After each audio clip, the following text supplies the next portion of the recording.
Are you tired of the App Store being slow or refusing to show the macOS installer you actually need?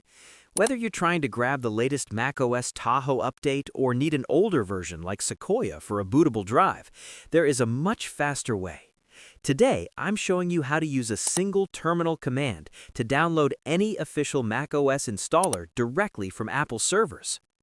First, let's see what your specific Mac is allowed to download.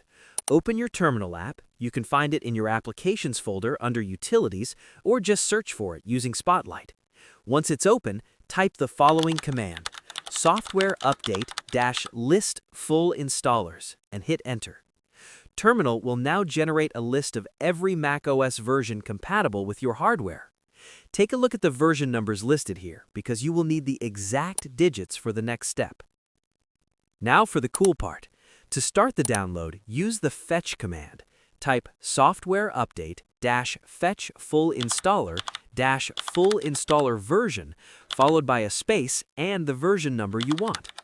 For example, if you want the latest macOS Tahoe release, you would type 26.0. If you need an older version like Sequoia, you would type 14.8.5. Once you hit Enter, you will see a percentage bar appear. Don't close this window. Terminal is now downloading several gigabytes of data directly into your Applications folder. Now, here's a bonus tip to stabilize the download.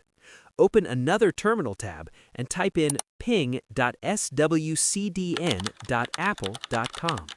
This keeps the connection to the Apple servers active and stable while your installer downloads.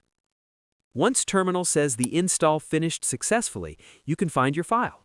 Open your Applications folder, and you should see a new app named Install macOS, followed by the version name. From here, you can run the installer to upgrade your system or use it to create a bootable USB drive. A quick pro tip: if Terminal says Update Not Found, double-check your version number or ensure your Mac actually supports that version. Also, if you just want the absolute newest version your Mac can handle without typing a version number, you can simply type software update-fetch full installer. And that is it. No App Store required and no third-party websites. If this terminal trick saved you some time today, give this video a thumbs up. If you want to see how to turn this download into a bootable USB, check out my next video. Thanks for watching, and I will see you in the next one.